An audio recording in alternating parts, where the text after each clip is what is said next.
Mr. Prime Time. Dude, I was struggling today, man. That was a rough one yesterday. Yeah, I mean, when you have, we did what? We did the live stream for the game, and then our post game show is usually an hour. We almost went 2.5 hours because you wanted to argue with me the whole time. So that was your fault because you weren't making any sense. But we'll get back into that later, I'm sure. Because there was actually one point that I totally forgot to bring up, but remind me later. We'll get back into that one. But yeah, dude, we started at 12:50 and killed, I think, at least a 6-pack of Trulies by the time the actual game was over, and then I got into my next one for the post game. So rough day, man. Yeah, well, thank you for everybody that's been joining us. We definitely appreciate it. And for those of you that are wondering, Kevin and I are not fighting. We argue all the time about things. Last night we just got a little bit more into things, but we're like, cool. Like we're not. I thought that was like a normal kind of show. I mean, we fought for about a half hour. We took questions. The rest of it, that's how the show goes. Yeah. So thank everybody we thank everybody for joining us. We definitely appreciate it. Tomorrow night we are on Blog Talk Radio, blogtalkradio.com. It's a call-in show. And the last couple of weeks, we've just been doing where callers call in and just vent. We don't even say anything. We kind of just listen and let you guys have it out.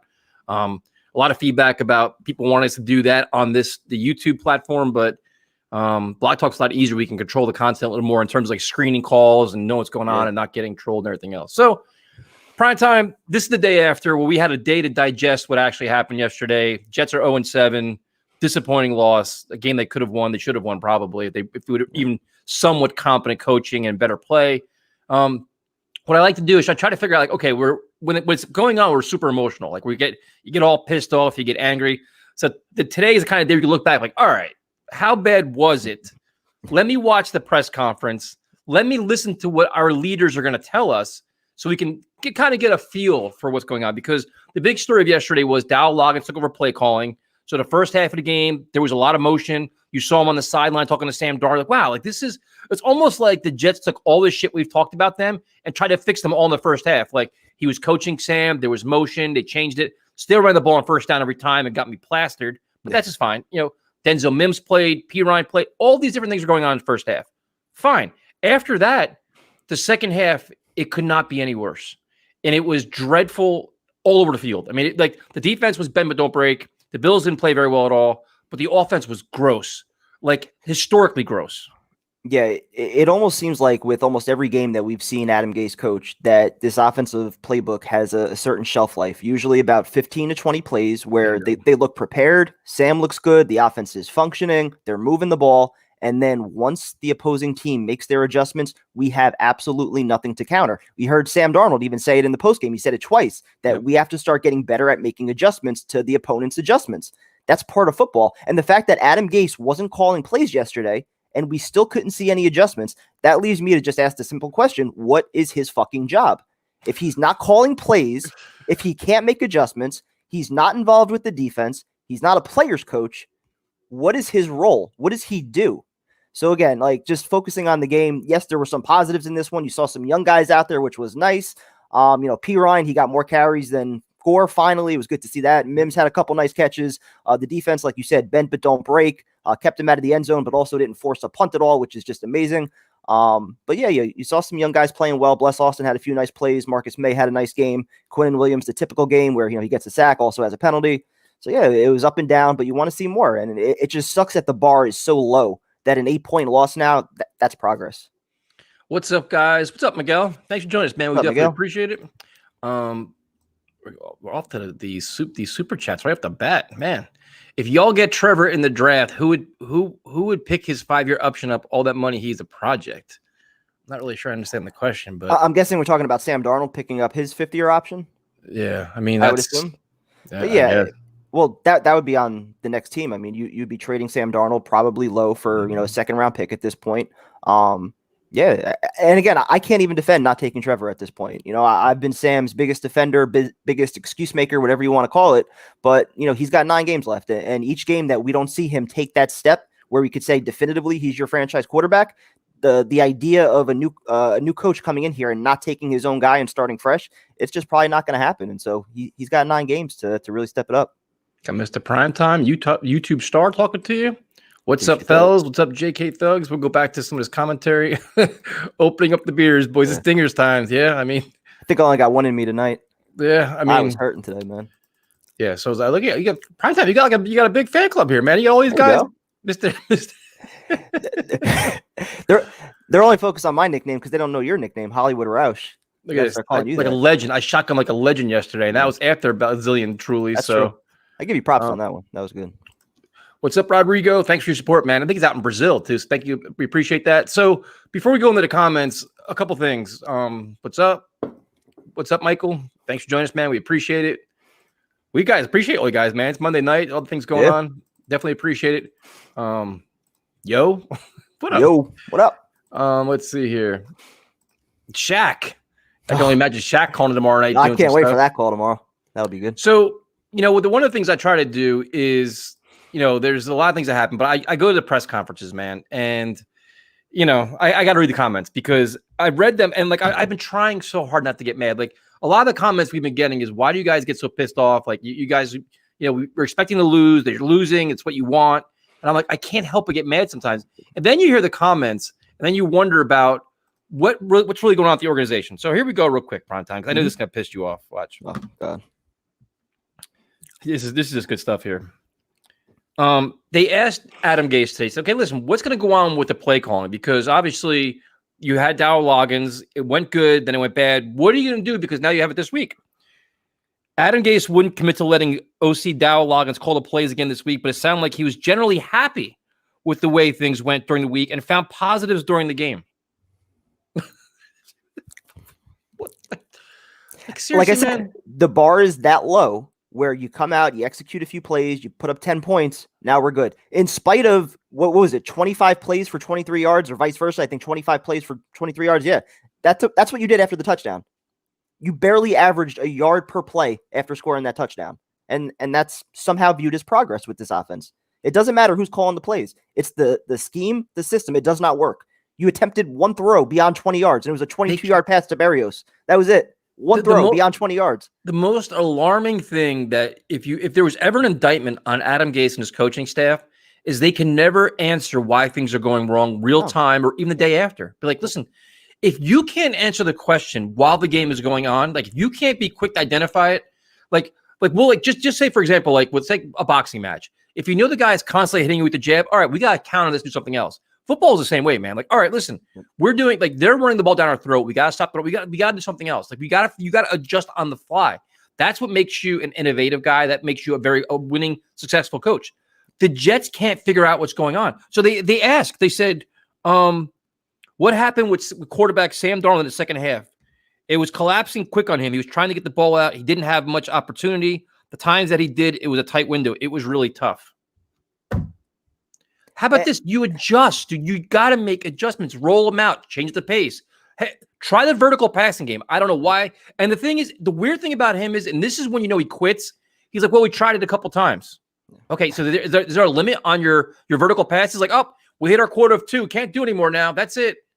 Like the way, and this isn't even just picking on, just listening to him trying to intelligently explain what's going on will give you a headache because it doesn't make any sense. Like it's just he's incompetent. No, I don't even think he believes what he's trying to say anymore. Nope. And when you hear that, you wonder why your young quarterback is failing. It's beyond. Here's it is right here. The question was, is Jets quarterback Sam Darnold regressing? It depends on what you're looking at. That's what he says. It depends on what you're looking at. What the fuck else are we looking at? Look at the goddamn. We're watching the game. Well, in practice, he's looking great. I heard so. What? Hold on. I know you're going to get to that. So we're not good. We're not good anywhere statistically. Okay, so statistically, you're 0-7, and you're the worst offensive football. So if we're looking at those numbers, which usually it's wins and losses kind of matter, isn't that what the NFL is about? Winning and losing. Yep. If we look at them, it's bad. What I see in practice, fuck this guy. I see that things are better than last year.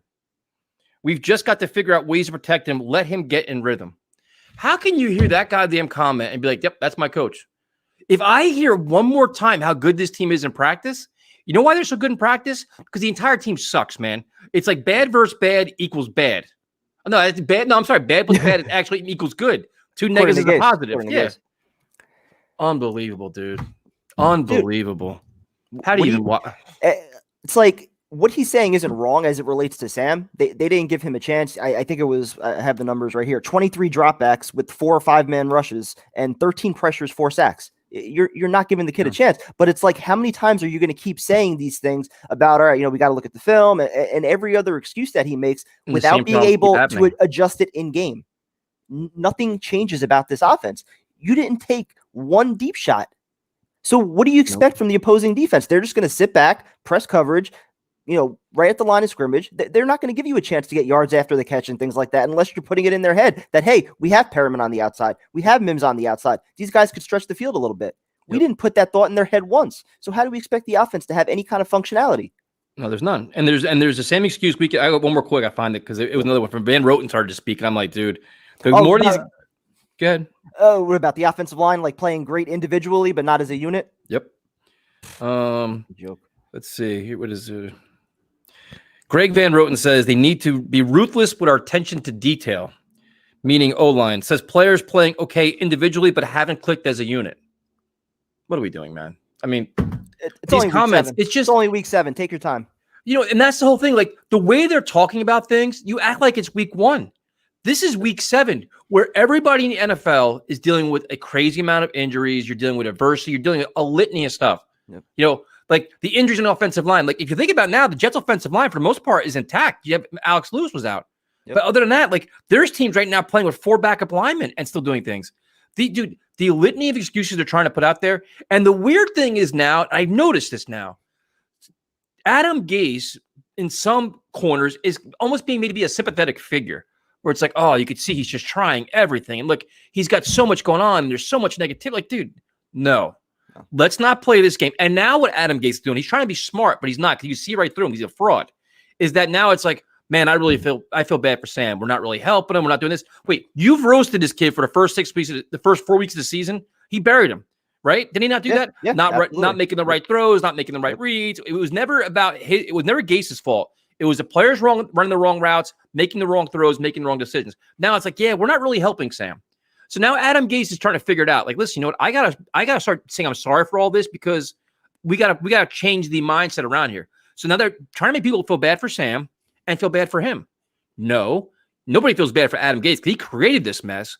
And Sam is not playing well, and it's unfortunate. He had and yesterday was a perfect synopsis of Sam Darnold. He has that one money throw where you're like, man, that throw to Berrios was phenomenal. And then he has a terrible interception that looked like a rookie quarterback. And that high and low is him right now. And that's what we don't know. Like, can he be more consistent? And then the Jets, the way they talk about, oh, we got to try this, we got to try that. Week 7, you're talking about this? This should have been happening last year, beginning of this year. Like, they're so incompetent, man. Like, you can't have any belief in anything going on right now in that building at all. No, you really can't. And you mentioned the other coaches that are dealing with injuries, but there's also even first-year head coaches that didn't have any preseason games to instill their offense. And yet, rookie quarterbacks. Exactly. You got rookie quarterbacks throwing for 400 yards. Yeah. And this is where we're at. Is some of it Sam? Absolutely. Am I going to put all of it at Sam? No, because like you said, you still see the flash. Every week you see some moments of flashes and then some moments where you have the rookie mistakes. And I just feel like, in spite of what's around him, in spite of the play calling, especially where, defenses know what's coming half the time, you're just not really giving this kid a chance. He put up better numbers as a rookie year. He had those 300-yard games. He had the game, where he went toe-to-toe with Aaron Rodgers. We haven't seen any glimpses of that level of franchise quarterback yet since Adam Gase took over. Yeah, this is a really good question right here. Bill's fan here. Really enjoy your show. Great content. I was just wondering if you guys think the high hit on Perriman was dirty.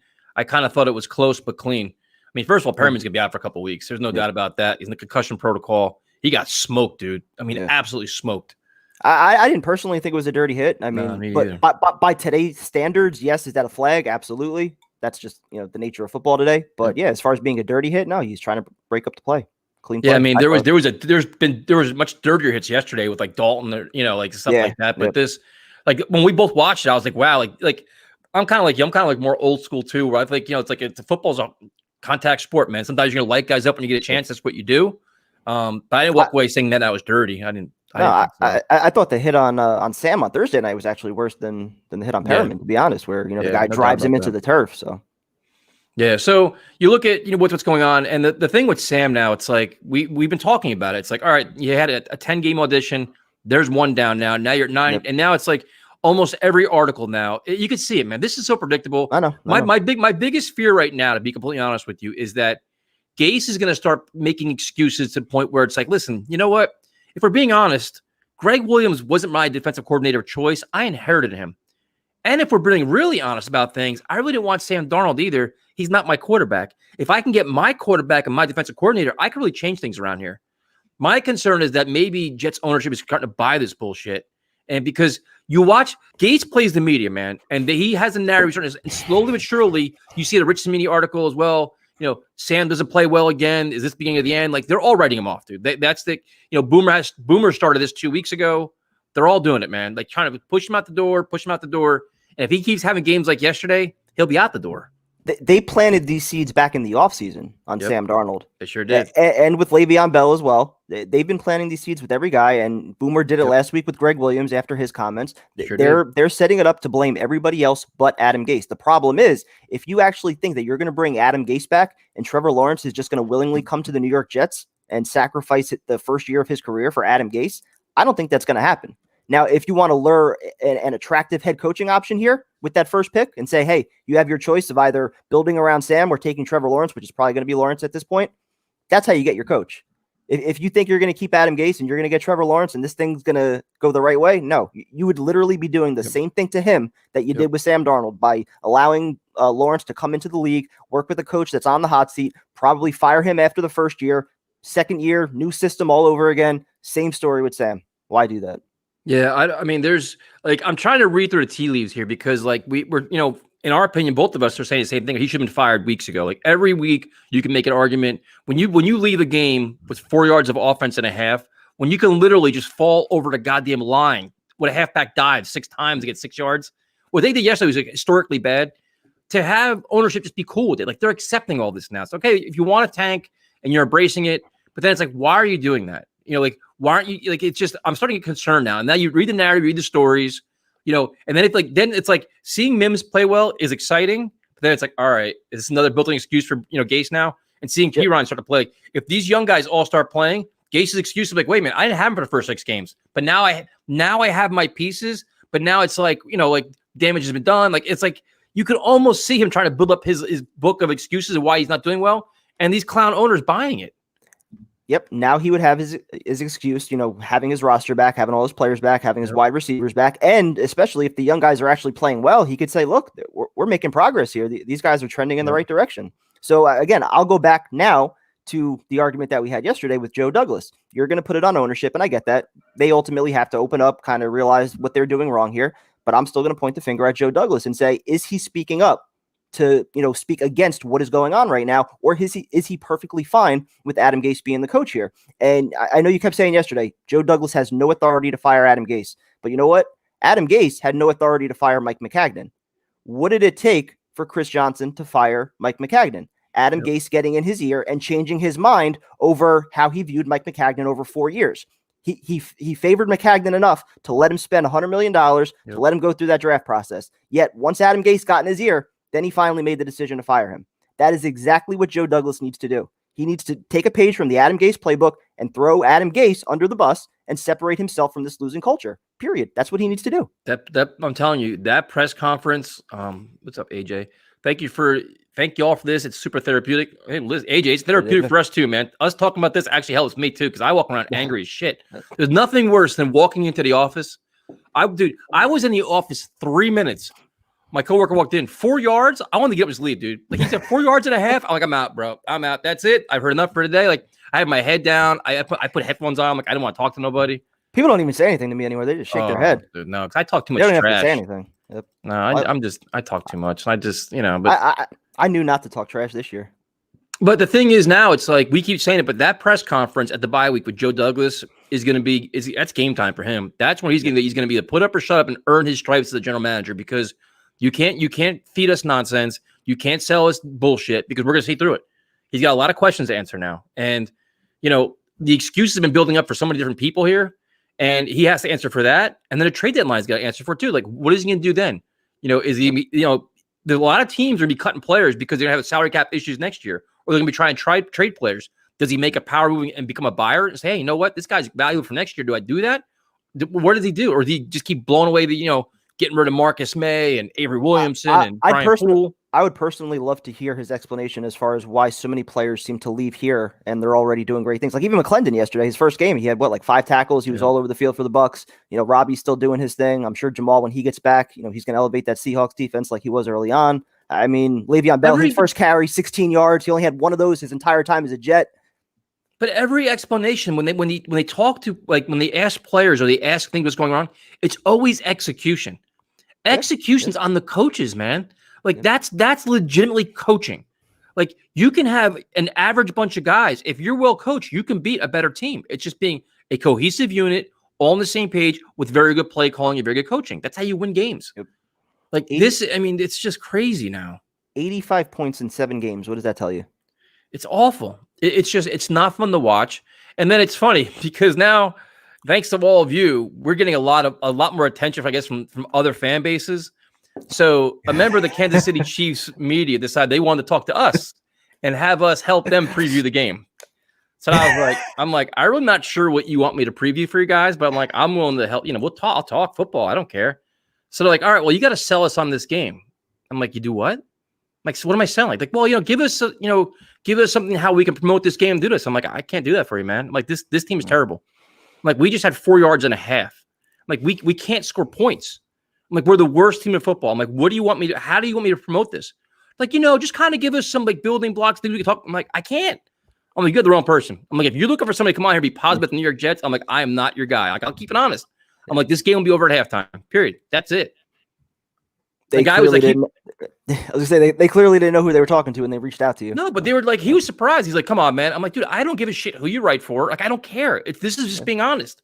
There is not one Jet fan in the world that's going to give you something positive. Say, you know what? We could shock the Chiefs. Or here's our blueprint for victory. There's no way. It's impossible, dude. Like this live stream on Sunday is going to be a fiasco because we're going to be filling up content for 2.5 hours when the game's 30-0. The guy wasn't happy, man. He wasn't happy at all. I guarantee you. I don't know how I'm doing it Sunday. At least we had a competitive game this week, but next week, dude, I don't know. I guarantee this guy's not printing a word I said to him. So I was like, dude, I have nothing for you, man. Like, I don't know what you want me. I'm like, I should have gave him your number. Like, call him. He'll be happy. That's ridiculous. At least I would have went on there and defended Sam a little bit. No, listen, I can't defend Sam anymore. That's you, man. I can't. Like, I'm so disgusted now because now it's like, he's going to play well somewhere else. I just think the damage is done here. I just think the damage is done. So if and I get it, the damage may be done here. He may need to change the scenery. But if you're that but I think he wants to change the scenery. I think he wants out. To be honest with you, that's fair. That's fair. Wouldn't you? If you've been here you're here 3 years. You're losing endlessly. That was the argument that I made with Jamal Adams. I completely understood why he wanted out. He was here 3 years. He was part of a laughingstock organization. He tried everything he could do himself to change the culture. It wasn't happening. He clearly realized the problems are way above him. He can't change this culture alone. So he wanted out. It's different though. But it's different because everybody, before he pulled this nonsense, everybody loved Jamal Adams. The problem with Sam is this. Just say, for example, they double down and say, you know what? We're not gonna get Trevor Lawrence. We're gonna build around Sam. The minute he has a bad game or any tinkering of a poor play, the media and the fans are go after him because he's lost all his wiggle room. He's lost, dude. The damage is done on and off the field with him now. But he has no confidence. You just said it right there, though. The second he makes any kind of bad play, what do we hear? Tank for Trevor. It's all about Trevor. I'm saying but once you pass on Trevor, I'm saying now we have this because people want this guy. Once you legitimately pass on this guy and say, Sam, this is your team. Yep. Do you know the amount of pressure and backlash he plays like he did yesterday? And the band's like, dude, we passed on Trevor Lawrence for this, and then we got to pay him for his 5th-year option. Dude, the pressure and the toxic environment this is for him. If I was him, to be completely honest with you, dude, I wouldn't give a shit what the Jets want to do. I want out. Be real respectful. No. Say, listen, I appreciate you guys drafting me. I gave you my best. You gave me your best. It didn't work out. It's time for us to part ways. Let's do it cordially, respectfully, not like Jamal Adams did, and get me out of here. He's got to save his career, dude.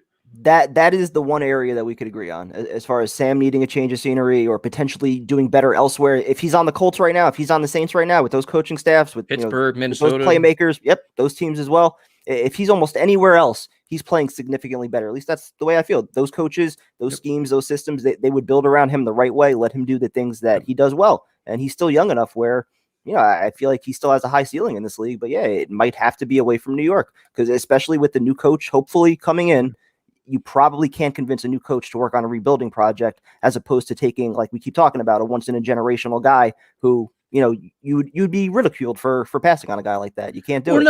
Or not even, it's just like the NFL is all about egos too. It's all about, you want your guy. And like, if you have if you're see, especially a first time head coach, what do you want? You say, all right, there's all these questions about Sam Darnold. There's a lot of negativity surrounding him. You know what? Instead of dealing with all this nonsense, let me have my guy mold him the way I want to. And he's new to the NFL. So the things he's doing, I'm teaching him. I'm not inheriting what he's already been learned from these two shitty coaches. So and then it's like he gets his guy. Joe Douglas gets his guy. So everybody's starting fresh. Like, all right, clean slate now. And then, because right now, Joe Douglas has an out too. Listen, this isn't my quarterback. This isn't my coach because I didn't bring either one of these in here. So everybody's trying to push the blame off. Like, listen, not my fault, not my fault, not my fault. Once you turn that page, it's then your fault because these are now your coach and your quarterback. And then you can hold them accountable. Like, that's the only problem with Joe Douglas right now is he has like a lot of the anger is still going towards Gase. And mine's starting to go towards Douglas, to be honest with you. But you know what I mean? Like, he has that pass. Like, the venom that he's getting is mostly from you, us, and the fans. The media's giving a pass for everything. Yep. So once he gets rid of the coach and then if he makes a decision on Sam, like even though Jamal Adams thing, he's getting a pass for it. He got such great compensation for him. He's not even getting ripped for that right now. So he wants that clean slate, starts over. He gets 4 more years to figure it out. It's crazy, man. It just sucks what we've done to Sam. I mean, again, he probably needs to change the scenery, and we could debate all we want about whether or not he's the guy, he has the tools. We haven't given him a chance, and so it just sucks that it's come to this point. And I acknowledge we're probably gonna take Trevor Lawrence at this point, and I'll be happy to get Trevor Lawrence, but at the same time, the idea, which I've been stating for weeks, the idea of potentially building like a true core, a true foundation. Now you have to hope that, those late round picks from Seattle, your other, mid round picks, second, third round, the cap space that you have, that's how you got to build your team. And you got to be able to hit on those picks. That's why Joe Douglas was brought in, to be the opposite of McCagnon, a guy who could draft in the mid to late rounds. So we got to start finding some late round gems there and really build a foundation, because we are so much more than just a quarterback away.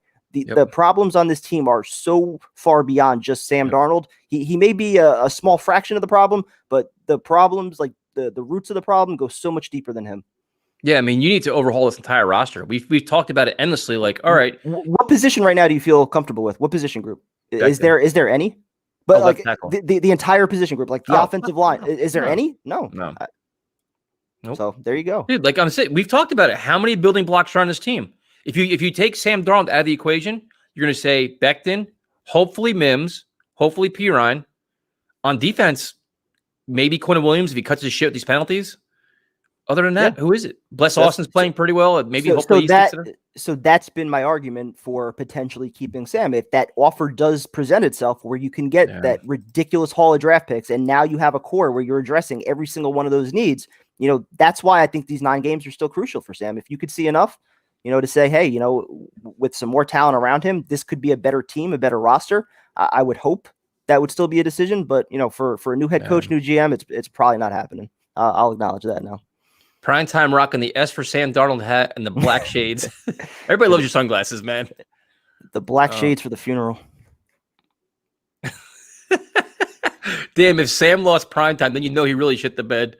I mean, I'm not jumping off the Sam bandwagon yet. I still believe in him as a franchise quarterback, but definitely I agree with the change of scenery debate that, he's probably got to go elsewhere, get a new voice in his head, especially, if we're still talking right now about Adam Gase, maybe being back next year. That would be a disaster. If I was Sam at that point, I would demand a trade.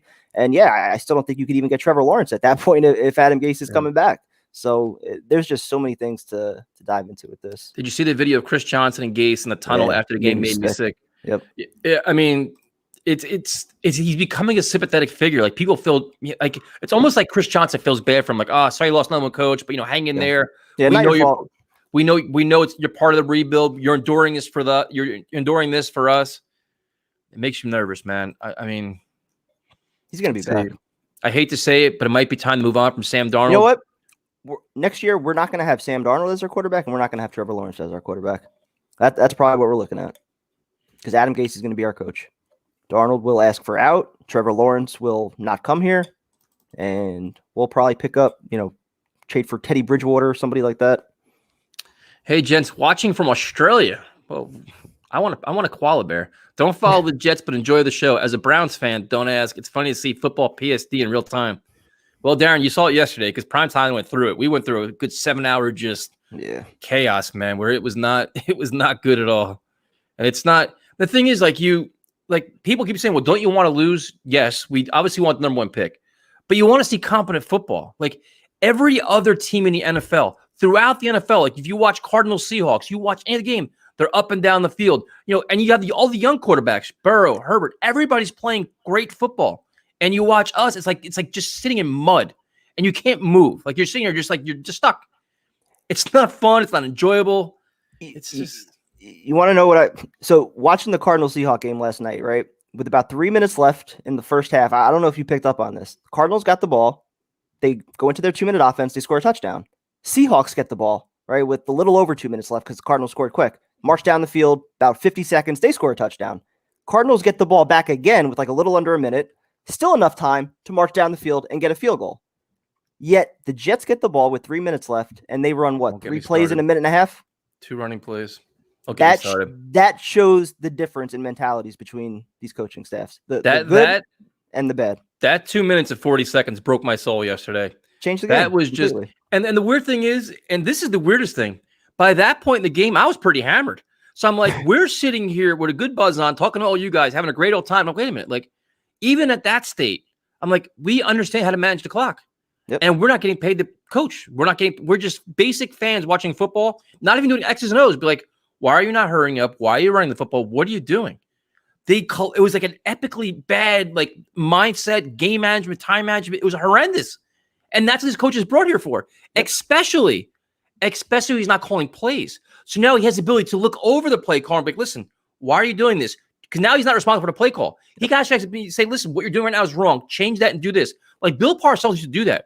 Parcells didn't call plays. He would say, I had Charlie Weiss and say Belichick doing it. And he would hear every play in his headset. And if he didn't like something, hey, change that and do this. I want this. So Gase could have did that yesterday. Okay, don't run the ball again. You just ran it. And now the clock is running. You're not making any sense. Change the play call to XYZ. Or after the 2 minute warning, you have 3 plays that are ready to go so that after your first 9-yard completion, after the 2 minute warning, you can get right up to the line of scrimmage, get your next play in. Nope, we wait 40 seconds and then we hand the ball off. You cannot ask for worse time management. You really can't. And that's like when you look at all that and the interception from Sam was terrible, but like you look at everything that went into it and all the things that were going wrong at that time, like as an entire unit, from the head coach to the coordinator to the players on the field, they all blew it. Go back and watch our live reactions as it was happening. You could see the interception like about to happen. Like you feel it coming because they were making every mistake possible in that 2-minute drill. That wasn't even a 2-minute drill. It was offense as usual. Thank you, Kevin. We appreciate it, man. We appreciate you guys supporting us, man. This is not this. I still can't see that hat that Primetime wears is not a Stanford Cardinals cap. It's a Summit hat, right? Yeah, it's for Summit baseball. See, we answer all questions here. Let's see. Imagine Mims and Robbie Anderson together. I mean, could have happened. With Crowder in the slot. It's a nice little trio. You guys have endless energy to keep talking about this clown show. Mad respect. It's not easy, man. Like Primetime, we were talking about this before the show. We're like, man, like the day after is just. Today was rough. Crawling out of bed after like 7 snoozes and yeah.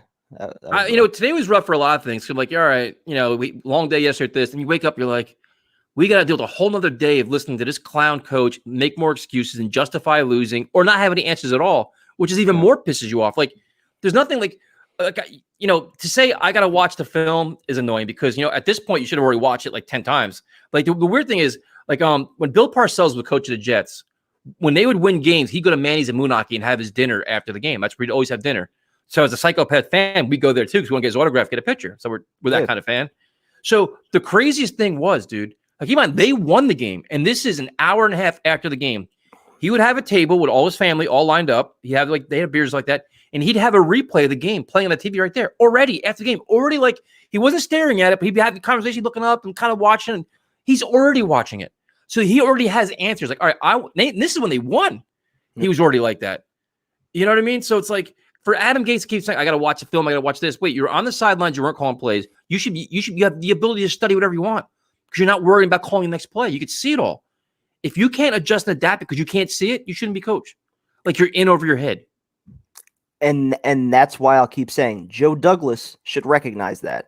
Chris Johnson's not gonna. He doesn't know. Chris Johnson not say it, dude. I mean, everybody in the world's telling him how bad it is. You would think he would listen to people that know, but yet he doesn't know football. He's never been involved with football his entire life. Joe Douglas, he's a football lifer, and he's been involved with plenty of respected organizations. So you would think that he, if anybody in this organization, he would be the one to say, you know what, this isn't the guy. Or maybe he is, in fact, in favor of keeping Adam Gase for 2021. This coaching staff is so far in over their heads, man. I mean, it's really embarrassing. It's obvious to anybody that watches the other 31 teams.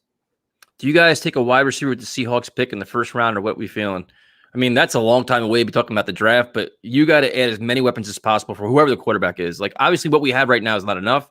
No. And to be honest with you, if we're being completely honest, if you're looking at wide receiver, I'm looking at running back, I'm looking at tight end. I mean, you need playmakers everywhere. Like, our tight ends are invisible. We have none right now. There's nothing on this. Like, there's no one there. Yeah, offensive line too. Interior offensive line, you could argue George Fant may not be a part of your future with his contract. You can literally go down every single position on this team, offense and defense, and say, yep, that's a need. 4 yards. I mean, that's all people kept saying to me today. 4 yards. 4 yards and 4 sacks. If the bar was any lower, you would need to dig underground. And that's the problem. And that's the problem with the mindset of this team, to be honest with you, is the standards are so low. When you lose a game and it's somewhat competitive, they want credit for it. Like, we're fighting back. No, you're still losing. Like, you know what I mean? Like the culture here is losing. And that's why I think it's become so hard for fans to root for wins, because if you do see a win or two this year, we know how ownership is going to tout that as progress. We're seeing them now. Like, you see Chris Johnson in the tunnel when he's greeting Adam Gase. He looks like he's happy. Hey, it was a competitive game. Well done, coach. Like, that's progress for them. An 8-point loss when you've been getting blown out by double digits every week, that's enough for progress. So a win or two, Adam Gase will be back. Darnold basically called out the coaching staff rightfully by saying we have to adjust to their adjustments. Everyone knows this coaching staff is incompetent. That's dead on. And I love the fact that Darnold's finally speaking up a little bit. Say what needs to be said. Whether or not he's going to force his way out of here like Jamal. I mean, we can get into that a little bit more. I think it makes sense for him to do that. But yeah, start calling it out, dude. Start speaking your mind. I know that's not in his nature. He's kind of the choir boy that's just going to go along business as usual. But you know what? Obviously, this coaching staff and this team, they're bringing you down. Speak up, man. Say what's going on. No doubt about that.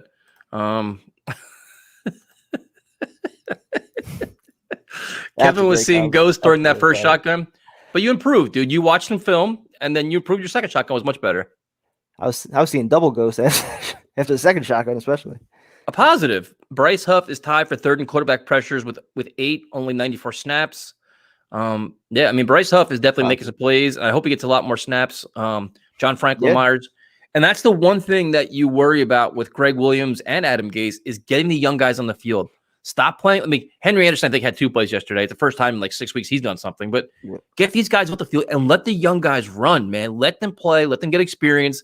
And maybe you might get some spark there, too. Like, they're actually giving you some energy, which you lack most of the time. Yeah, Bless Austin looked good early on. Ashton Davis, he was out there, I think, for like 29 plays. Didn't really notice him doing a whole lot. Zuninga, I think, was out there for a little bit. Although, again, same thing with him. Didn't really notice him at all. But yeah, you got to give them some reps. Got to give them their opportunities. I'd much rather see the young kids out there than continuing to watch McDougald and Avery Williamson and guys like this that just aren't part of your future. Yep, I agree. There was I watched the report like, oh, could the Jets trade McDougald? I'm like, could they? I'm like, I'm begging him to get him off this team already. Like, for anything, I'd rather see Ashton Davis not play well and learn than watch McDougald just suck. Yep. Trust the process, guys. Come on. Yeah. Puppets and Muppets, baby. Puppets and Muppets. Oh, my goodness. Let's see what we got here. Lots of questions here. New comments. Let's see. Adam Gase is the greatest con man. The only one that's really is being conned is ownership. I really don't know who else. I mean, you got to figure if Joe Douglas is a true football guy, he sees what's going on. We all see it. The media sees it. Does he? Former players see it. I mean, he has to, dude. The longer he goes in silence, the more we have to say, you know what, maybe he doesn't see what's going on. Maybe he's fine with this. Maybe he wanted the tank. Maybe he thinks Adam Gase is still the right guy because he brought him in here. I have a number of questions about what's going on with that relationship right now. The longer we don't hear Joe Douglas speak, that's all you can do is speculate on that. If you get rid of Gase, who is the answer? Oh, that's an easy question, man. And there's so many guys we've already talked about. I mean, if you're looking for that fire and brimstone guy, watch Eric Bieniemy's interviews, man. I mean, And he's coming from an organization that won a Super Bowl, that you learning from one of the best coaches in football. He's a former player. He's got a good pedigree. He's coached every facet of football. He's a guy, we talked about Arthur Smith, Brian Dable. People talking about Jim Harbaugh, if that's possible. You know, no stone unturned. You go for every top guy and see if you could sell him on something. And the questions we're going to have is, will the Jets actually pay a coach, which they never done before? And will they give the coach power if he asks for it and not force him to inherit things? Or, you know, if they say, hey, listen, I'll come here. Say you get that prominent guy you want. Say you get Eric Bieniemy. But he says, I want a little bit more personnel control than what I currently have. And Joe Douglas says no. Then what? Then that's a problem. That's a big problem. But unfortunately, again, this should be Joe Douglas's hire. So ideally, you would think he's going to hire somebody that, you know, that he could work with. Like you said, though, it is a question of whether or not Jets ownership is actually going to open up the purse and, you know, pay that guy, the prominent guy that they want. Our only hope is Woody comes back mad and cleans house himself. And that's the other question we talked about a little bit yesterday is, what is the role of Chris Johnson when Woody Johnson comes back? Does Woody Johnson still have faith in this process that's here? Was he involved? Has he been involved at all now? We don't know about it. You know, like we don't know what their roles are, how much responsibility these guys have, how much power, and you know, they're gonna want to try to sell tickets next year if we have you know, fans back in the seats. Can't do with this clown around. Nope. Oh, let's see what we got here. You guys are missing Rex Ryan at this point. I mean, we're missing winning is what we're missing. You know, at least when you lost for Rex, you enjoyed it. It was fun. It was entertaining. You knew he had like the fans' interest at heart. He was honest with the media. He was brutally honest sometimes. I missed that. I miss competitive football. I miss all of it. You know what I missed? I missed your betting video on Saturday, man. So I didn't know what bets to place. And you know what? I ended up going 10-2. Thanks for helping all of us out, man. We appreciate it. I know. I made some money, but my bad. 20-point underdogs. What are your thoughts on the spread? I think the spread's coming down, isn't it? It was 19 now. Well, it was 22 or 21.5 when it first opened up earlier today. It was down to, I think, 20 or 20.5. So, yeah, it seems like there's maybe a little bit of money coming in on the Jets, but I think that KC first half line, somewhere around 10.5, should be all over that. Two embarrassing things are the 4 yards we committed and the 6 field goals that took to beat us, not touchdowns, but field goals. Got beat by a kicker. We got beat by a kicker and just really bad coaching. I mean, like I said, the Bills weren't impressive at all. I mean, I thought they were going to play a lot better than that, coming off 2 losses. Nothing impressive about that, but they did enough to win. I mean, good teams find a way to win. Bad teams find a way to lose. We know what the Jets are. Yeah, says a lot about us. They played bad and they still won by 8. Obviously unrelated to the Jets, but who's your early predictions to play in the Super Bowl? Fan of yours from Canada. What's up, Canada? We already know what the Super Bowl matchup is going to be. It's going to be Jamal Adams against Le'Veon Bell, Seahawks and Chiefs. It's going to be Buccaneers, Chiefs. Buccaneers are rolling right now, man. They're just, especially Todd Bowles' defense is just playing some nasty football. You trust the Todd Bowles' defense in the playoffs? Come on. Yes, I do. Because his defense is legit, man. They're flying around right now. They are playing well, but I still don't trust Todd Bowles. Let's see. Might as well let Darnold call the plays. Couldn't do any worse. Yeah. I mean, he actually, when he does the hurry up offense and runs around, he's actually very accurate. He gets in such, and that's the one thing that bothered me too. Like, I try not to look at the press conference too much, but they said we need to get Sam in rhythm. Well, don't call 2 running plays, like run, third and long pass. That's the first way you do it, right? They do absolutely. They do absolutely nothing to help him out. There's no easy throws to make. There's nothing up-tempo about this offense. They look ill-prepared half the time, getting him nailed half the time that he drops back. There is nothing around him that's helping him to succeed. Nothing. Is he making all the plays? Absolutely not. But is anybody helping him? Damn sure, absolutely not. Mims looked good yesterday for first game. He did. Yep. Where did he go in the second half? Why did they stop using him? Why no vertical passing game? Use his athleticism, especially in the red zone. And that's the one thing we talked about this yesterday too, where it's like, I was a huge Keyshawn Johnson fan. Love Keyshawn because, or even Brandon Marshall for that matter, when he's with the Jets. Yep. When you were inside the 15-yard line, just lob it up, man. Just throw it up and let them fight for the ball and get it. And that's what Mims is known for. But you also have Chris Herndon who has size. You have these guys that all have size. What happened to Vincent Smith? What happened to all these guys? Like, just let the receivers make plays for you. Don't make Sam to always do like these tight window throws. Like, give him a chance to fight for a ball and make a play. Well, why do you think there are all these tight window throws? I mean, everything that you do is within 10 yards pretty much. Your offense literally does not have a vertical passing game. And we heard Gase earlier in the year say, well, we don't have the speed. Well, you've gotten Jeff Smith back. You got Vincent Smith back. You got Mims back. You got Perriman back. Yet we still don't have that vertical deep threat somehow. This offense doesn't use it, doesn't want to throw it, whatever it is. They don't have the time to do it. For whatever reason, we cannot air a ball deep. So I don't get it. I'm a Bills fan, but I've been listening to you guys since week one. This is where we were before McDermott. It's funny you say that, Aaron, because we've heard that a lot from you guys. And the Bills fans have been really cool with us. We definitely appreciate. We're hearing from pretty much every fan. Every fan base, I think, just feels bad for us at this point. Yep. But this is it. Like, you look at what the Bills did around Josh Allen. You look at what the Jets did around Sam Darnold. It's apples and oranges. And that's why the Bills are going to probably win the division now, because the Patriots are falling apart. And the Jets are the worst team in football. It's just the organization, their blueprint and their plan is so much better.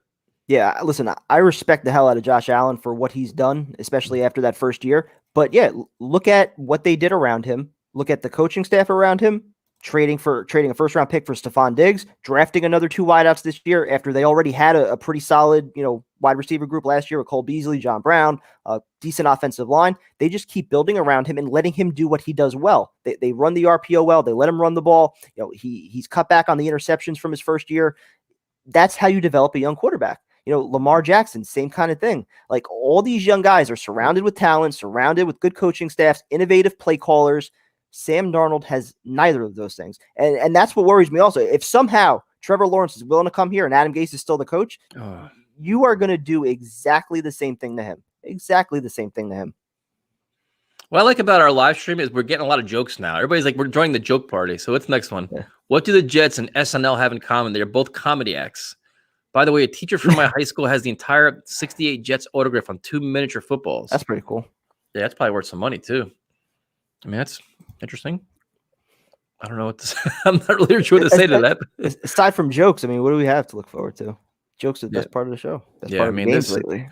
But that's been the best part, is everybody sharing jokes, because you got to make some kind of humor out of this, because other than that, you're either angry or want to cry or beat things. Yep. So Matt Campbell is a name that we're hearing a lot of, and he turned the Jets job. Like, the last time it was available, his name came up and he turned it down. He was turning down NFL interviews. And now that's kind of the new trend, though, where they're asking, a lot of college coaches, the whole Matt Rule thing. And listen, man, if you have a winning program in college and you have a proven plan, or like an organizational plan that you can sell, maybe that's the way you go. I don't know. It's still crazy to me that 2 years ago they had, Matt Rule, Kingsbury, Eric Bieniemy, Cliff Kingsbury, all in the building, and we wound up with Adam Gase. It was the Peyton Manning, that prick Peyton Manning. I know. And again, that just shows how ownership can so easily be influenced, which is why Joe Douglas needs to speak the hell up and get Adam Gase out of here. They could be influenced. Getting ready for another joke? Tyson and Kevin, what does Jets ownership, Jets fans, and a bottle of Truly have in common? All three are empty from the neck up. Muppets and puppets. We should definitely make the shirt, man, because this it's not gonna go away anytime soon. Muppets and puppets, just in Muppets and puppets. Hey, man, I'm chipping in for beer as soon as I get a job. Don't worry about it, Timothy. We got plenty for you. Don't even worry about that. We're cranking out beer right now. I emptied my fridge yesterday, so speak for yourself. Yeah. I saw my empties this morning. I'm like, holy cow, man! Like, what the hell happened? Dude, I had empties on the floor. I had empties under the sink, dude. They were fucking everywhere. 3 of them I threw somewhere. Well, you threw the shotgun on the floor, didn't you? Threw half of it on the floor after it spilled all over me. Let's see. We got another one here. I want to know what that prick said in the locker room at the half to kill the offense. Leave it up to us to be absolutely trashed. The Pats finally suck. They took my heart this year. And that's the one thing, to be honest with you, though. It's not even what he said. It's just their halftime adjustments. The Bills made legitimate adjustments, and the Jets they were almost content to be there, happy to be there because the game was so close. Reading that, I instantly thought back to what Jamal Adams kind of said on the way out, about Adam Gase and, him at halftime, how sometimes he doesn't even address the team. So, true. So yeah, like you said, though, I mean, the last thing I'm worried about is what he's actually saying to these guys and what he's actually doing action-wise as far as making adjustments to what the other team's doing. And again, like we talked about earlier in the show, it just seems like literally the exact same script plays out, where the offensive playbook has about 15 to 20 plays of shelf life where they look good. And then at some point, usually around the second quarter, the other team makes their adjustments and we have literally nothing to counter it. Yep. What's more likely, Pierre Desir locking down Tyreek Hill on 4th down, or Gase calling a competent 2-minute drive? I mean, the matchups next Sunday. I mean, our preview show on Friday is going to be a disaster because I can't take it seriously. Like the reporter I talked to today, it's gonna be even worse than that. I got nothing for you, dude. There'll be not one facet of X's and O's. If anything, know what we should do on Friday. Let's talk like prop bets. Let's make Friday. Let's do prop bets. Like what bets we should make for the game, because we can't talk X's and O's. There's no sense. It's a waste of our time. Let's talk all the things we should bet on for the game. Let's do it. So Friday will be a gambling show. You know for a fact Le'Veon Bell scoring 2 touchdowns. So that's going to be like my number one bet. That should be good odds on that, because he's there. In theory, he's their second running back right now. So you could probably get nice odds on him scoring too. All right. So Friday night show. If you want to preview, don't watch us. We're not going to preview the game. We're going to talk about all about betting, all the prop bets. There we go. Weekly beer fund for Primetime and Tyson. Yeah, just for this team. Let's see what we got here. How are the 49ers still blowing out teams with 21 players on the IR? Coaching. And bingo. There's a lot of teams doing that right now. Yep. You know, quarterbacks getting hurt, offensive lines getting hurt. I mean, losing all your receivers. I mean, it's just so many teams are dealing with the same problem. Like, and the weird thing is the Jets are getting healthy now. Like, their offensive line is pretty much intact, minus Alex Lewis. The receivers, Crowder was out. All the other guys came back. Like, they had a lot of their pieces back now. So it's, I don't know, man. If you put Shanahan or a number of coaches on this team with these playmakers, yes, obviously you're still looking at a group that's probably bottom 5, but is the production still bottom 5? Probably not. You're probably somewhere in the middle of the pack, because good offensive coaches, especially guys like Shanahan, their offense is plug and play. Guys get injured, it's next man up, and they usually don't skip a beat. That's how you spot a good coach team. I hope Bell runs wild next week, and after his 3rd touchdown, runs to our sideline and places the ball at Gase's feet. Hiring him set us back 5 years. I'm rooting for Bell too. I'm not gonna lie. I want to see like for a variety of reasons. I like Le'Veon Bell as a player. Like I said, when we saw him, like, I mean, I was a fan of his. Like, I actually like him as a player. I want to see him flourish, because just to give the middle finger to the media, they're trying to sell us that he was slow. Frank Gore was a better running back in camp. He lost a step. He did all this. Then I want to give a middle finger to Adam Gase. Like, listen, this guy was in your camp. He was here and you released him. Like, so many reasons why I want to see him play well. The media, Gase, Douglas, whoever you want to blame, absolutely. I'm rooting for Bell. I want to see him play well, because like you said, he basically came here, and from the moment he was here, nobody embraced him. Nope. Nobody embraced him. They were trying to push him out the door from the second that he arrived. And the second that he arrived, he tried being the ultimate team guy. In spite of how bad the team looked all of last year, he was professional. I mean, he didn't throw the team under the bus. He didn't throw Sam under the bus. Had Gase's back throughout the offseason. And yet we were constantly pushing him out the door. Gase never wanted him. It was all ego driven. He never wanted to make it work in the first place. And why are we surprised? I made fun of my dad for the Seahawks losing. Then he said, Gase is your coach, and I'm a depressed Jets fan. Then my mom laughed in a corner quietly. Yeah, man. Dylan, I mailed your shirt out today too, just so you know.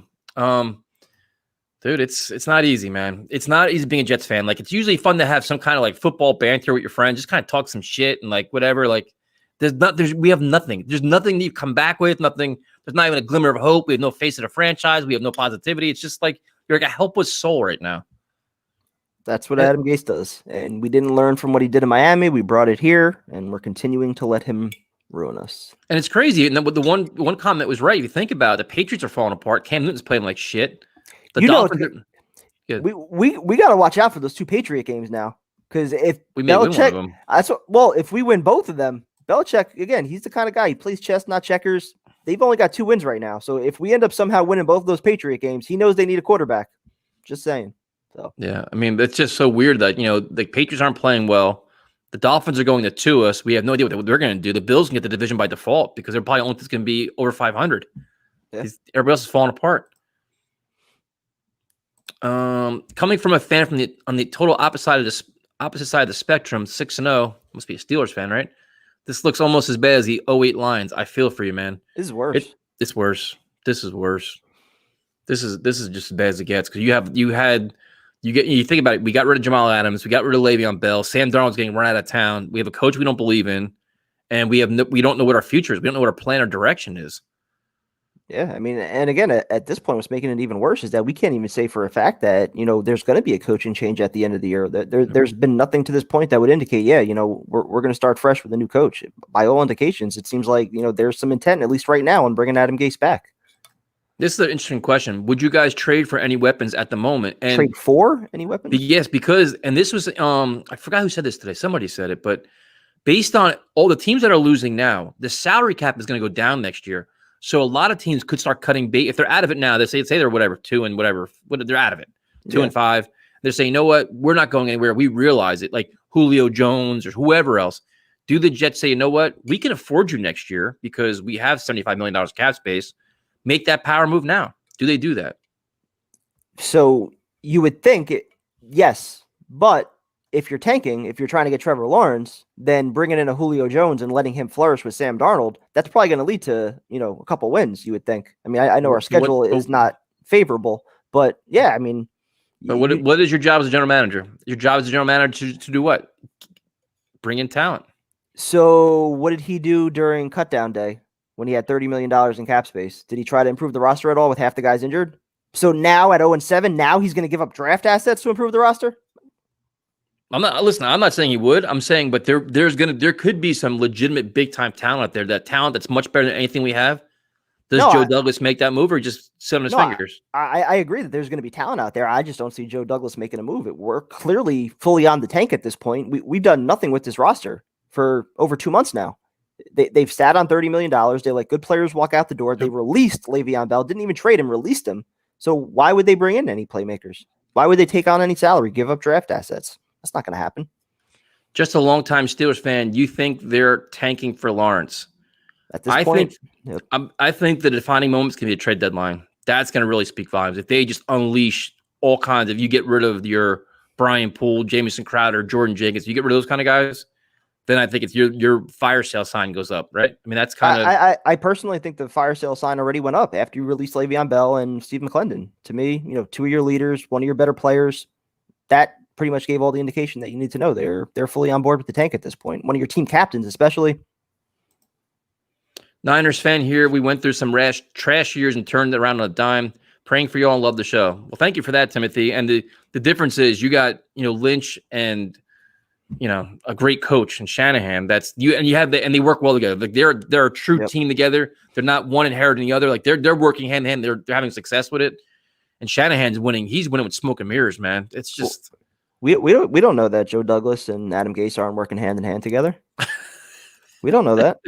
Adam Gase brought him in, and Douglas hasn't said a bad word about him yet. So they might be on the same page with all this. Fully on board the tank. Adam Gase gets Trevor Lawrence, or at least he thinks he's going to get him. I feel like it's helpless. Original ownership runs from this organization to do paperwork instead of steady command of your franchise and leaves his little brother with his toys to play with. That comment right there. That is why I want Joe Douglas to step up, because Chris Johnson is a little brother who inherited the team without any football background, no football knowledge whatsoever. So expecting him to realize, okay, this is complete shit. We got to make a change here. You would think anybody, even without watching football, would be able to realize, all right, we're clearly the worst team in football. We're going backwards. Players aren't progressing. You would think he'd still be able to realize it. Clearly he can't. Clearly he needs somebody to get in his ear and say, you know what, this needs to change. And so if it's not going to be Joe Douglas, who the fuck's it going to be? Seeing as though there are no proven pro coaches out there, would you be opening to bring Rex back? No. My answer is no. I'm going to say no as well, just because, again, I think the bar should be much higher than that. But again, I don't know who would take this job right now. I don't know if we'd even be willing to open up the checkbook to bring in that prominent guy if he was willing to come here. So yeah, I mean, I wouldn't completely close the door on it. I just don't think it's ever going to happen. Yeah, I mean, I'm looking for that. I mean, at this point, I think based on how this organization is, you need like a disciplinarian. You need like a really tight, like a guy, like a younger version of Tom Coughlin. That kind of like a real, like just come in here and just start kicking some ass around here and has very strict rules. Like, got to make practice, got to be on time, got to be in shape. You need somebody to clean stuff up around here, man, because they just lost all direction. Well, I mean, Adam Gase tried doing that, except the only problem is he's just not respected. He's posting injuries on the board outside the meeting rooms last year, and the way they handled a number of those injuries last year. Yeah, every star player that he ever gets, he alienates. So, again, you could be the disciplinarian all you want, but if players don't respect you, you can't do it. Yeah, no, that's for sure. Let's see. We got here a lot of cool. Thank you guys for joining us, man. So many questions here. It's crazy. Did we get this one a lot? We should hire Dabo and let him bring his staff and draft Trevor. I don't think he's leaving the college scene. Yeah, no, I wouldn't. Why would you? Same thing, like him, Lincoln Riley, like all these guys that we keep hearing. I don't think they're going anywhere. And Lincoln Riley, especially, with McCarthy looking the way he is right now, he's probably waiting for that Cowboy job, if anything. At least the rookies look promising. Well, to start. I mean, this was the first week where you started to seeing Mims and P. Ryan. I mean, Zuniga was active, but didn't really do anything, I don't think, right? Yeah. Cam Clark was inactive, which pissed me off. Ashton Davis has really been kind of nondescript after he was highly touted for his doing backflips in practice and training camp. What's going on with Braden Mann at this point? He's getting a little worried. He's getting a little worried, yeah. He's being used too much. He's probably exhausted. That's true. Tired leg. Is Ryan Griffin even alive? He's not playing like it. He's terrible, man. Would they give him 3 years, $10 million? Like it's like the whole, like, considering the problems we're having on offense, they're ignoring the tight end position as a whole. Like, they're not even using it, especially with Crowder out. Yep. Herndon's become invisible. Not that he's played well when he's been out there, but yeah, you would think if it's just, production as far as Herndon and Griffin go, let Wesco get some reps. You like them in training camp, give him a chance. F beer, you need Bacardi after a Jets game. Oof. See, what we're gonna do, man, is this still early in the season. We could have we'll have special drink Sundays when the Jets get out of it. We'll go from Truly's. We'll have a mixed drink Sunday. We'll have specials. We'll have drink specials on Let's Talk Jets Radio. We'll change it up and just drive ourselves to the ground. We've already changed our preview show to a betting show, and now we're gonna have special drinks on Sundays. 9 more games. It's unbelievable, man. It's really unbelievable where we are right now. Yep. Let's see. Tyson, Mr. Primetime, if either of you find Adam Gase's playbook, would you light it on fire? It's probably only 2 pages. I mean, the fire wouldn't last long. It's probably in Dow Logan's office somewhere. Yeah, I mean, it's just a disaster. Like you want to laugh, but when you think about what we're dealing with right now, it's just not even enjoyable. Here's a good question: why are we more loyal than ownership? Because they know that. That's why they know. Jet fans are in their pockets. They're going to come out. They're going to buy their stuff, even though, I think a lot of fans are starting to speak up now and not do those things.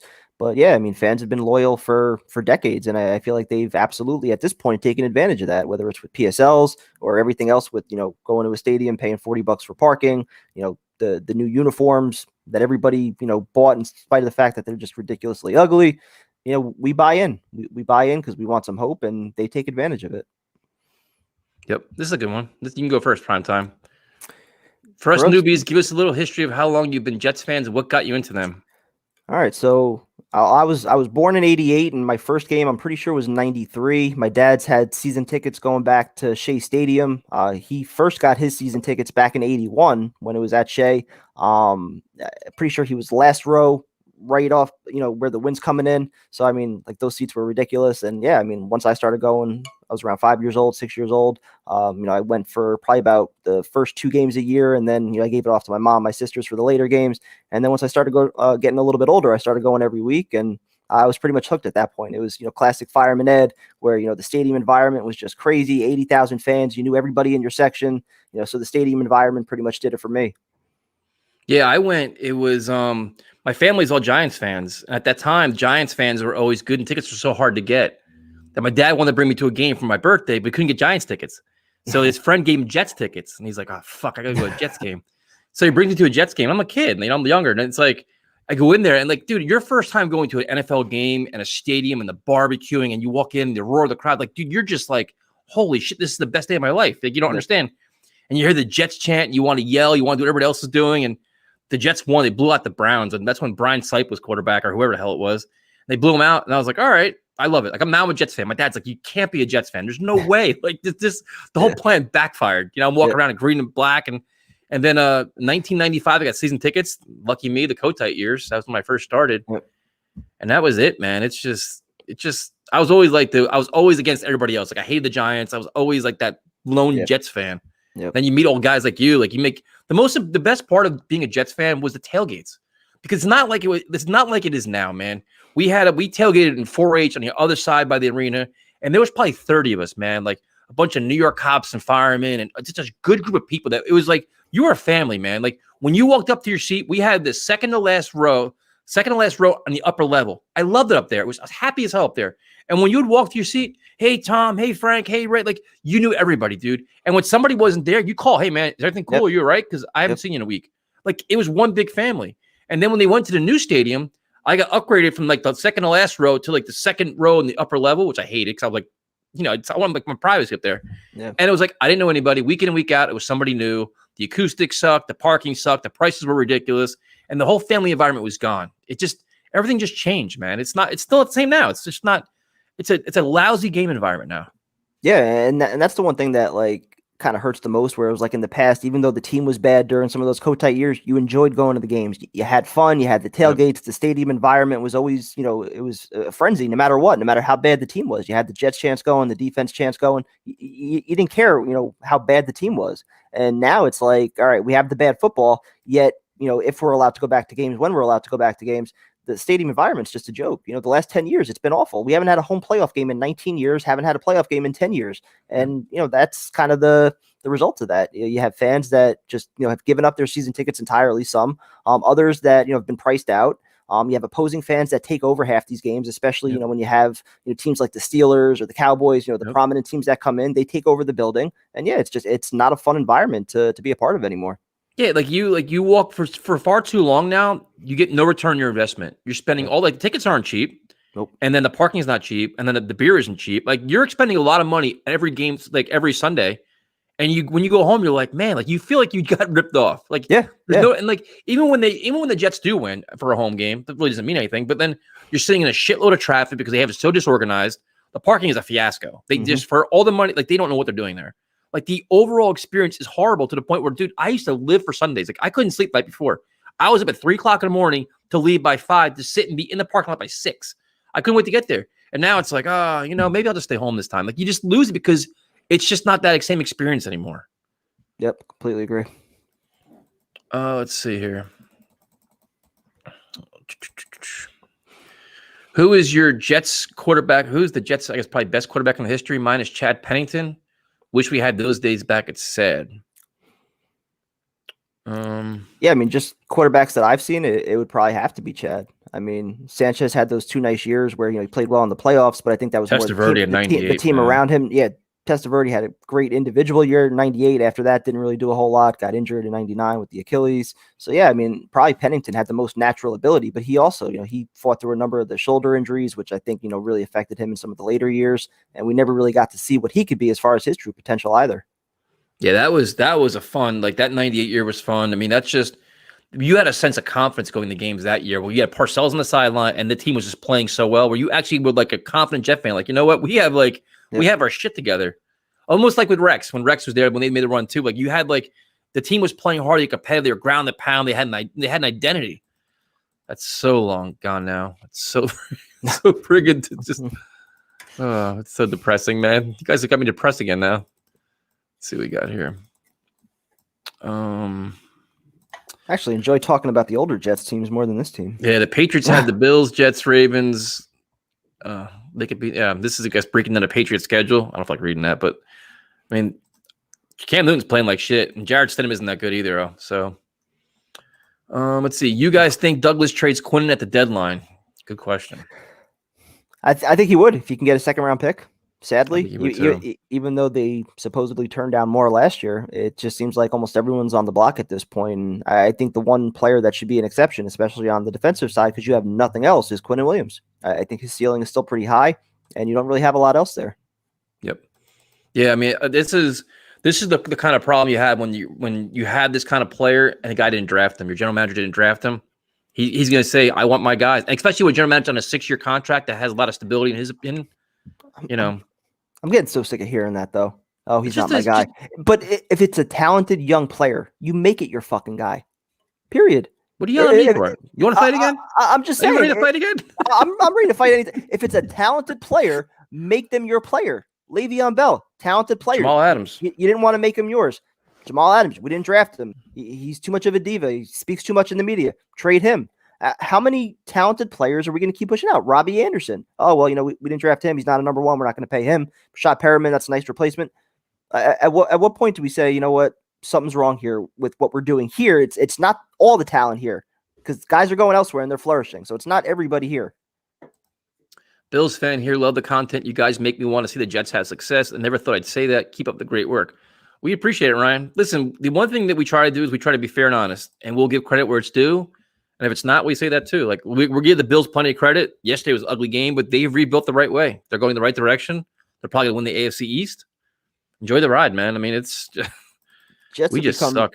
Jets have become such a dumpster fire that Bills, Dolphins, and Patriot fans are now sympathetic towards us. That's where we've gotten to. Watching how the Rams use Goff is what we should be doing with Sam. It's amazing how Goff is always on the move and receivers running great routes for the quarterback. Put Sam in that type of system.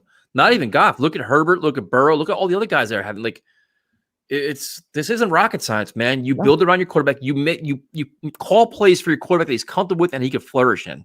Like, you don't force your offense on a quarterback. You work with your quarterback to find plays that work. And what sucks is that he was doing a lot of it his rookie year. We were seeing him start to peak a little bit, and just haven't seen it since Gase was here. This one's never gonna. Best person you're going to shake your head is Brian Schottenheimer, as head coach. Yeah, I am shaking my head because he ruined my Christmas Eve. That son of a bitch. He ruined my Christmas Eve, dude. I will never forget. That was probably the worst game I've ever been to. That and the play call before halftime in the Pittsburgh championship game. I wanted to just rip his head off and punt it down the stairwell. I'm still not mad at that play call. I'm still pissed at it. But it wasn't a throw. Or I'm sorry, it wasn't a fumble. The arm was going forward. I'll debate that all day. And when they got the ball back, they still marched down the field and got a field goal. So you play for some points at that point. You were down 17. You got to get some points. Jim Harbaugh not leaving Michigan. Listen, you can say that if you're an NFL team and you really want a guy, you make him an offer he can't refuse. If you consider Jim Harbaugh your guy to turn your organization around that's at rock bottom, you open up your bank book, your wallet, and say, hey, man, this will make you change your mind. Just like they did for Joe Douglas. Joe Douglas didn't want to come here either. Yep. Right? Yeah, you have to give him 3 offers. Do the same thing for Harbaugh. If he's potentially willing to leave Michigan, which I don't think he is, but if he was willing to leave Michigan, make the offer that's going to get him here. Raiders gave John Gruden 10 years, $100 million. No reason the Johnsons can't do that.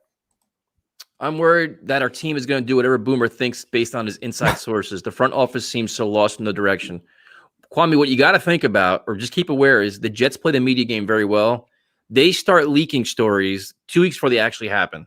They're notorious for it. They will start trying to generate their narrative, kind of like they did with Le'Veon Bell, like they're doing with Greg Williams, like they're doing with Sam Darnold. This is all predictable now. Like, right? You can basically see through if you watch it closely, which unfortunately I do because I have this anger in my body. You can see it coming, man. Yeah, listening to Boomer a few days ago when he was starting to plant the seeds for, Greg Williams to get fired, as he was talking about all the arranged marriages and how Adam Gase took the job and had to inherit, Greg Williams had to inherit Sam Darnold. You could already see how this is going to play out. Yeah, they're doing a lot. It's unfortunate, but you could see through a lot of this stuff. And and the funny thing was that Gio tried to call Boomer out on it. Boomer backtracked. He's like, no, I don't know anything. We're like, yeah, you do, but you're just not telling us yet. So there's everybody has an idea what's going on. Let's see. I would be okay with the Ravens defensive coordinator as the head coach and bring in Graham Harrell's offensive coordinator and let him run the system Kingsbury runs. Look at what the freshman quarterback did at USC. Man, you know what? I don't like the idea of hiring a defensive coordinator as a head coach, but I wouldn't mind hiring a head coach that's not a coordinator. Like, you hire the head coach and that head coach hires 2 coordinators. Like, you have a CEO of your team and you have 2 guys that report to him. But you would still, I think, in theory, you would want that guy, whether it's for Darnold or Sam, to have some kind of innovative offense. Yeah, be some kind of innovative offensive mind, because then, if you're hiring the defensive coach and he's just going to let an offensive coordinator run the offense, well, what happens if that offensive coordinator does a great job, which obviously you would like, but then he gets a head coaching job? Well, then you're bringing in somebody else, installing a new system. I'd prefer to have the head coach be, the offensive guy, and that's the system that we teach our young quarterback and let him grow with. What part of New York are you guys from? Jersey. We're Jersey guys, man. Jersey Shore, and prime time's up. What county are you in? I'm in Morris County, Morristown, but grew up Edison. So. Yeah, we're not New Yorkers. You can probably tell we don't have the accent. So now we're getting all these personal questions. What do you guys do for a living? This is Neil. Great. They don't want to know what I do for a living. Great tailgate parties. And 4-H tailgates were legendary, man. They were just, boy, those were some days, man. I wish I was around for those. I couldn't drink at that point. Oh, man. Those were days, man. The things that happened there, it was so much but those were days where the parking lot didn't have an opening time. So you can get there like 6:30 in the morning. Yep. And the wildest thing was we used to tailgate with Ozzy Osbourne's limousine driver. And he was wild, dude. Like, the stories he would come up with, and he would come up and he was crazy, man. Yeah. He would just be like, woke up with like a piece of like uncooked steak thrown on the ground, start kicking it around and stuff. And like, he's like, I want blood today. We're like, what are you doing, man? It was just, We had some wild tailgates, man. I miss that kind of stuff. Yep. Can't do that nowadays. Nope. My first Jets game in person was 1995, Jets Chargers, and fans were wearing bags over their heads. Good to see Jets back to those trying times. My favorite game was 41-0 over Colts playoffs. That was a fun game. Yeah. My favorite game was the week before that. Yeah. The Packer game. Yep. They priced out the middle class. Very, very true. PSLs were a complete disaster. Jets got ridiculously greedy. I still remember the phone call that my dad had with me after the Jets called him up. So in the old stadium, in Giant Stadium, we were 2 sections over from Fireman Ed, section 132, 17th row, right on the 40-yard line. Great seats. As the Jets moved to MetLife, we get the phone call. Hey, so those seats are going to be $700 a game plus $25,000 PSL. Jesus. For each seat. So they wanted $50,000 up front plus $700 a game for those seats. So that's why we're in the upper deck now. Yep. Yeah, I mean, it just went downhill so fast. Yep. The whole new stadium thing, and it's just. Yep. We'll do a couple more. We'll wrap things up here. Let's see what we got here. The media is still pushing the wait to judge things until the full squad is back narrative. Still coddling Gase. They are. And that some of them, like now, and you listen to him, what he says, like Adam Gase, we need our speed guy back. First it was Perryman. Then it was, you got Mims back. They still didn't stretch the field. It's always something else. It's never like when you get pieces back, well, I don't have this guy. But I don't have this guy. But I don't have this. Like, there's always something else to justify what he doesn't have. Even Samini, who's been the one guy that's kind of, pressed Gase a little bit, he even put the tweet out. What was it saying? That can't blame Gase for this one because he didn't call the plays. Like what? It's his fucking team. It's his offense. Can't blame Gase for this one. Like the plays that Dow Loggins is calling are the ones you develop. The plays that aren't being executed are the ones that you've been coaching. Like that's what I'm saying. Like they almost feel bad for him or something. It's just crazy. Yep. Will you be streaming on Sunday? Yeah. I mean, why not? We'll go for it. I mean, Sunday. I'm telling you right now, there will be no X's and O's on Sunday. It's gonna be pure comedy. We're gonna ask for jokes. We're going to be playing games. Like if you want like any kind of color commentary during the game, you're not getting anything. It's going to be nothing but just laughing and just whatever else. And all our prop bets. Yeah, and watching Le'Veon Bell run all over us. Let's see. We'll do a couple more here prime time. This hour and a half flew by fast, man. Yep. Let's see. How much money you're willing to spend to fire Gase right now? I mean, that's the ownership, man. They're wasting money by doing this. That's on them. Nothing's going to get him fired right now. They're not doing it midseason. Fireball shots every time the Jets punt on Sunday. Trying to kill us? Yeah, listen, we're up for a good time. That's pretty bad. That's just, whew. We can't handle many things. Let's see. The Jets, random stat. Jets have not played a Sunday night football game since November 13th, 2011. Really? Good. I'll never forget that one. I mean, I'll never forget that the Raiders under Kotite, the Raiders Jets game when they put Vance Joseph on Tim Brown. Oh my God, dude! There's some night games that have just been a mess with the Jets. It's just. How about the MetLife opener against Baltimore with the 3 different rain delays and all that, where they lost 10-9?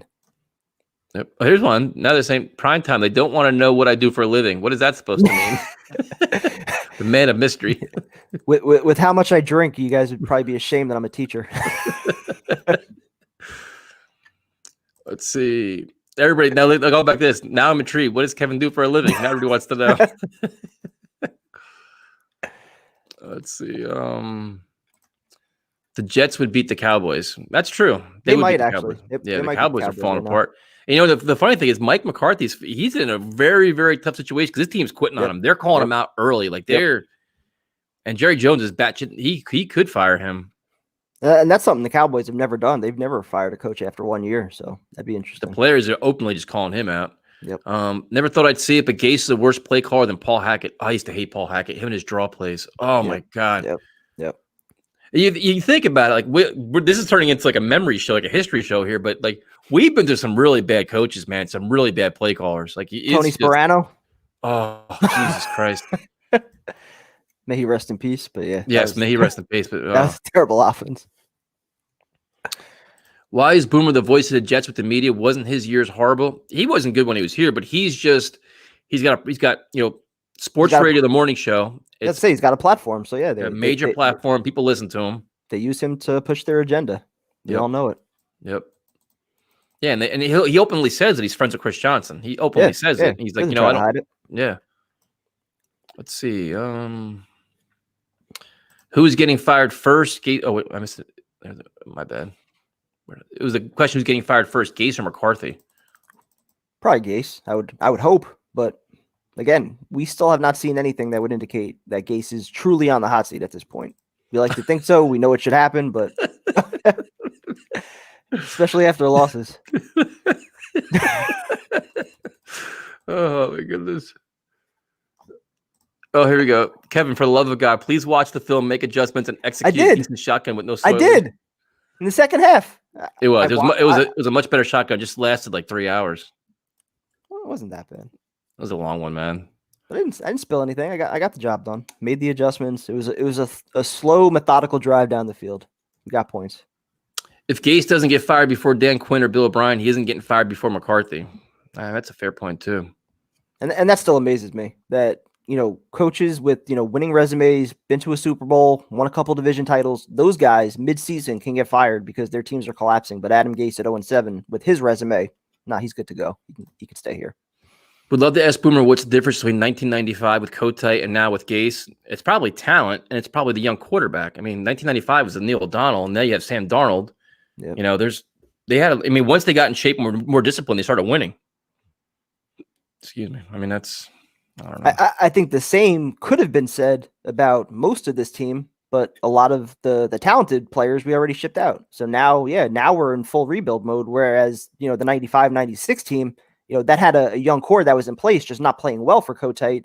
And once they brought in Parcells, you saw what they could do. Yep. So that's what really sucks is if, we end up shipping out Darnold, we already got rid of everybody else. If we're watching all these guys play well elsewhere as we're starting our rebuild, you wonder if a new coach, with these guys adding more talent around them, if they could have still been part of that core. We'll never know. Great show, guys. Thank you, man. We appreciate it. Jets versus Cowboys. That should be a Sunday night matchup. Yeah. For who? Just for us. I'm not even answering this question. Young Jets fan here. Who is Paul Hackett? Dude, you know what, Mr. Tuda?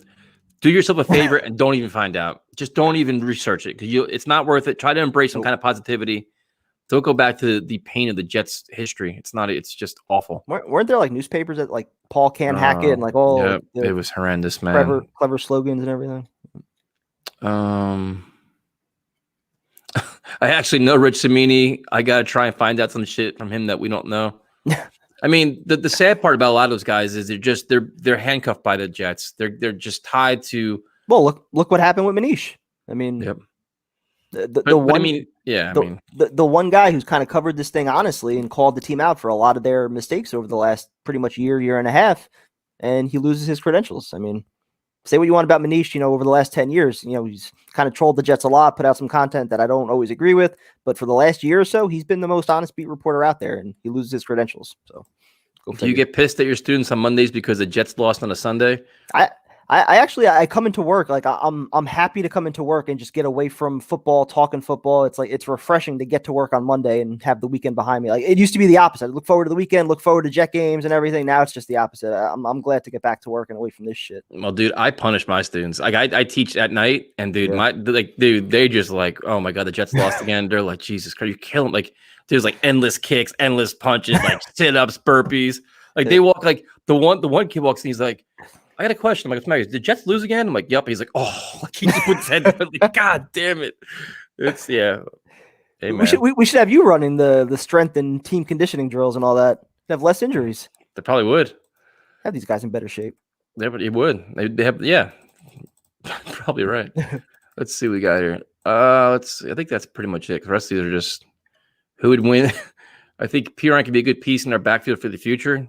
I think they still need more help, to be honest with you. Yeah, like I said yesterday, I think he could be part of like a 1-2 punch. I don't think he'll be the feature guy or anything like that. I don't think he's explosive enough or he can handle 20 carries a game. I don't think he's going to be that guy. All right, who would win, 1995 Jets or 2020 Jets? 95. Yeah, I think so too. Yep. 366 people watching, only 90 likes. Come on, people, smash the like button. Yeah, seriously. Hit that, Chris. I guess that's pretty much it. So prime time, what we'll do tomorrow night, 8:30, because I got to teach again. So we'll do 8:30 to 10:30. 929-477-2651. It's just fucked up. That's true. That is the number that I never repeat in the show because it's my fault completely. And then 8 o'clock, we're changing things up this Friday. 8 o'clock is not a preview show. It's a Jets gambling show. We're going to discuss prop bets. What else could you do for Jets Chiefs? There's nothing we could talk about. It's going to be over-unders and betting. Get that money on Le'Veon Bell. Yeah, and beers. That's it. Yep. Thanks for joining us. We appreciate it. We'll be live streaming again on Sunday. And that's it. We'll talk to you guys, I guess, either tomorrow or Friday. Yeah. Talk to you tomorrow. Later.